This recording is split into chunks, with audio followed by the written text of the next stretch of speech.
अस्सलाम वालेकुम and welcome back to my channel. कैसे हैं आप सब? आई होप कि आप लोग सब ठीक ठाक होंगे, खुश होंगे। अल्हम्दुलिल्लाह मैं भी बिल्कुल ठीक हूँ।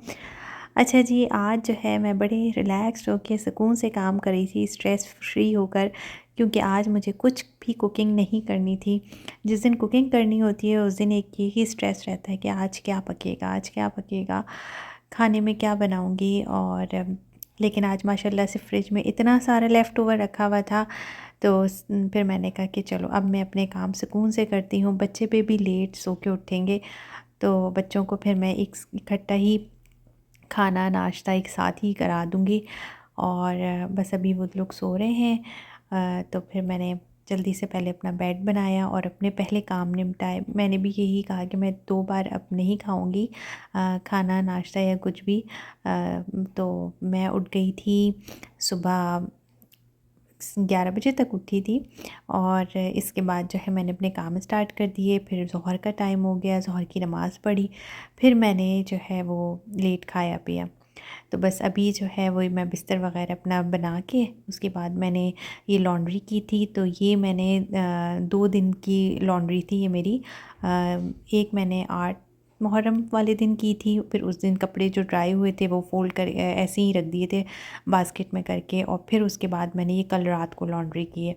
तो ये सारे कपड़े इकट्ठा हो गए थे और इन सब को मैं फ़ोल्ड करूँगी। और जी, अब मेरे पास जो काम जमा हो गया है वो आयरन का बहुत ज़्यादा है। कपड़े जो आयरन करने हैं, इसमें से कुछ कपड़े तो ऐसे हैं जो मैं बच्चों से आयरन करवाऊँगी ताकि उनकी अब प्रैक्टिस हो जाए, फुल उनको अच्छे से कपड़े आयरन करने आ जाएँ। और अब थोड़े-थोड़े काम इस तरीके से मैं उनको सिखा रही हूँ। जैसे मैंने अभी थोड़े दिन पहले उनकी ये आदत डेवलप की थी कि बर्तन किस तरह धोने हैं। तो प्लेट, ग्लास अपनी ख़ुद धो के रखनी है हर हाल में आपने। बाकी आप बेशक कभी सारे बर्तन नहीं धो, लेकिन ये है कि ये काम अब आपको आने चाहिए। और इसी तरीके से थोड़ा बहुत मैं उनको कुकिंग की आदत डालूँगी। और हर चीज़ की जो है ना वो आदत उनको डालनी पड़ेगी और इसी तरह ही उनका इंटरेस्ट डेवलप होगा। बाज़ लोग होते हैं उन्हें ख़ुद बड़ा शौक़ होता है हर काम करने का, और अगर ना भी हो लेकिन ये काम बहुत ज़रूरी है। तो बस यहाँ पर मैंने सबके पाइल्स बना दिए हैं। अब ये मुझे करने हैं कपड़े आयरन, और ये मेरे साथ-साथ हैं सुबह से। और जी, यहाँ पर जो है अब मैं आ गई थी टॉवल्स वगैरह रखने के लिए। थोड़ा-सा मैंने इनका इस कबर्ड को भी मैंने सेट किया। वैसे तो ये सेट ही रहती है इसी तरह, क्योंकि इसमें मैं यहाँ पर बेडशीट्स वगैरह रखती हूँ और कुशन कवर्स वगैरह हो गए, पिलो, बस ये सब चीज़ें यहाँ होती हैं। इसके बाद मैंने मॉप किया, क्योंकि वैक्यूम होया हुआ था। मैंने मॉप नहीं किया था, तो मुझे मॉप करना था अभी।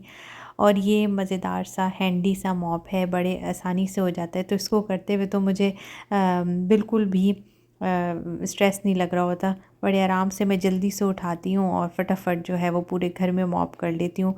और बस इसका जो है मुझे फैब्रिक जो लगा हुआ है इस पे वो चेंज करना होता है। इंशाल्लाह अब मैं करूँगी वो नेक्स्ट टाइम, जब अब मुझे मॉपिंग करनी होगी तो फिर मैं वो चेंज करूँगी। तो अंदर-अंदर आसानी से ये घूमता हुआ चला जाता है डाइनिंग टेबल्स की चेयर्स के नीचे, और जिस कॉर्नर पे भी आपने करना हो तो ये आराम से हो जाता है मॉप। तो आज मुझे जो है वो प्रॉपर्ली पूरा घर का सही से मॉप करना था। तो हर दिन का जो है ना वो आप काम डिस्ट्रीब्यूट कर लें तो भी आप स्ट्रेस फ्री ही रहते हैं। तो मेरा यही होता है कि आज मुझे मॉप करना है तो आज मुझे ये प्रॉपर डीप क्लीनिंग वाली डस्टिंग करनी है। और प्रॉपर जो है आज मुझे सबकी अलमारियाँ चेक करनी है, सेट करनी है, क्योंकि ये सब हम होम मेकर्स की तो ज़िम्मेदारी ही होती है कि हर कॉर्नर को घर के अच्छी तरह देखना होता है। फ्रिज हो गया, फ्रिज क्लीनिंग करनी है, कैबिनेट्स ऊपर नीचे हुए हैं किचन के तो वो सेट करने हैं। तो मैं क्या करती हूँ कि एक-एक दिन जो है वो एक-एक काम को लेकर चलती हूँ, तो इसलिए मुझे टाइम मिल जाता है अल्हम्दुलिल्लाह। और इतना बर्डन नहीं लगता, इतना स्ट्रेस नहीं लगता कि अब मुझे जो है वो ये काम भी करना है, वो काम भी करना है। जैसे कि अब मैंने सारी चीज़ें जो हैं वो कपड़े जो कल मुझे आयरन करने हैं वो मैंने एक साइड पे कर दिए हैं। और यहाँ पर खाना मैं आपको दिखा रही थी कि दाल भी लेफ़्ट ओवर थी, बस चावल मैंने थोड़े बॉईल करे थे। ये मेरे पास पालक गोश्त था, ये ताहरी थी और चिकन का सालन था। तो माशाल्लाह से अच्छी ख़ासी चीज़ें हैं। अब देखते हैं कि अभी क्या क्या ये लोग खाते हैं। मैंने अपने लिए निहारी गरम की थी और मेरे पास ये तंदूरी रोटी रखी हुई थी लेफ़्ट ओवर, उसको मैंने फ्राई किया। नाश्ता वगैरह करने के बाद अब मैं कर रही थी अपना ये काम, जो कि बहुत ज़रूरी था और मुझे ऑयल बनाना था। आज मैं बना रही हूँ रोज़मेरी ऑयल, और वरना मैं अक्सर मेथी दाना वगैरह डाल के बनाती हूँ। आज मैं ये वाला इसलिए बना रही हूँ कि इसकी मैंने बहुत ज़्यादा रिकमेंडेशन सुनी कि ये ऑयल बहुत अच्छा है बालों के लिए, रोज़मेरी ऑयल। इससे पहले मैंने कभी भी नहीं इस्तेमाल किया था। और अभी मैं इसके अंदर थोड़ा सा कोकोनट और खोपरे का तेल, सरसों का तेल, मस्टर्ड ऑयल और बादाम का तेल, आलमंड ऑयल है और ऑलिव ऑयल है, ज़ैतून का तेल, कैस्टर ऑयल है। तो ये सारे ऑयल्स जो हैं वो मैं इसको मिक्स कर रही हूँ। सबसे ज़्यादा क्वांटिटी में जो मुझे सूट करता है ऑयल, वो मैंने ज़्यादा लिया है, वो है सरसों का तेल, मस्टर्ड ऑयल, वो मैंने थोड़ा ज़्यादा लिया है। उससे थोड़ा ज़्यादा मैंने खोपरे का तेल लिया, उसके बाद मैंने ज़ैतून का, और फिर उसके बाद बादाम का तेल, और फिर तकरीबन इतने ऑयल में मैंने 1 टेबलस्पून के करीब ही मैंने कैस्टर ऑयल डाला था, वो ज़्यादा नहीं डाला। तो बस ये मैंने चीज़ें डाल के इसको मैंने 20 सेकंड के लिए माइक्रोवेव कर लिया था। हल्का सा हीट देना था मुझे।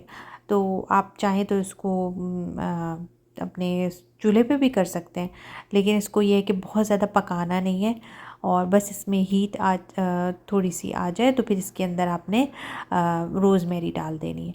और फिर इसमें मैंने तो ये सुना था कि इसको आप 7 डेज़ के लिए छोड़ दें और धूप में भी रखते रहें, लेकिन धूप तो अभी हमारे यहाँ तो कोई ऐसा सीन नहीं है धूप का कि हम धूप में कहाँ रखेंगे।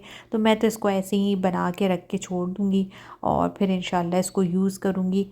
और फिर इसके बेनिफिट्स क्या हैं ये तो आप ख़ुद भी सर्च कर सकते हैं, पूरा गूगल और यूट्यूब इससे भरा हुआ है। और बस मैं इसको अभी इसमें और इसके अलावा मैं कोई हर्ब वगैरह नहीं डाल रही हूँ, सिर्फ ये रोज़मेरी तकरीबन मैंने 2 टेबलस्पून तो इसमें डाली है, और ये नेक्स्ट डे तक आराम से नीचे बैठ जाएगी। और बस आप इसे 7 डेज़ के लिए छोड़ दें बना के, और ज़रूर ट्राई करें और मुझे अपना फ़ीडबैक दें। मैं भी ट्राई करूँगी, देखें क्या होता है, क्योंकि ज़्यादा प्रॉब्लम यही होती है, हेयर फॉल बहुत ज़्यादा हो रहा होता है। और इसके अलावा यहाँ पे पानी ऐसा है सऊदीया में तो कि रफ़ भी बाल बहुत हो रहे होते हैं, केमिकल बहुत ज़्यादा होता है, तो उससे बाल आपका हेयर फॉल भी बहुत ज़्यादा होता है। तो बस इसको मैं मिक्स कर रही हूँ, और ये आज मैंने काम किया, ऑयल बना लिया। और इस वक्त ये बच्चे जो हैं अपना खाना वाना खा के, थोड़ी ये शाम का टाइम था, स्नैकिंग कर रहे थे, तो ये मुझे खा के पाकिस्तान के टॉप पॉप्स याद आ गए। अना अल खलीज नाम था इस, खलीजी, अना अल खलीजी, बड़े बड़े मज़े के थे, बहुत अच्छे थे ये। मेरे बेटे को आजकल शौक़ हुआ हुआ है कि मैं ये सारे सऊदी स्नैक्स खाऊंगा, रोज़ एक लेकर आऊँगा। मैं कहा चलो ट्राई करते रहो तो हम भी बचपन में अपने ऐसे ही किया करते थे, तो ये बड़े मज़े के लगे मुझे। और बिल्कुल पाकिस्तान के जैसे स्पाइसी वाले टॉप पॉप्स होते थे ना, वो वाले थे ये। तो बस यहीं तक था मेरा आज का व्लॉग। उम्मीद करती हूँ आप लोग को अच्छा लगा होगा। व्लॉग अच्छा लगा है तो आपने लाइक करना है, शेयर करना है, और सब्सक्राइब किए बगैर नहीं जाना। तो फिर मिलते हैं इंशाल्लाह एक नए व्लॉग के साथ। अपना ख्याल रखिएगा, मुझे अपनी दुआ में याद रखिएगा। टिल देन टेक केयर, अल्लाह हाफिज़।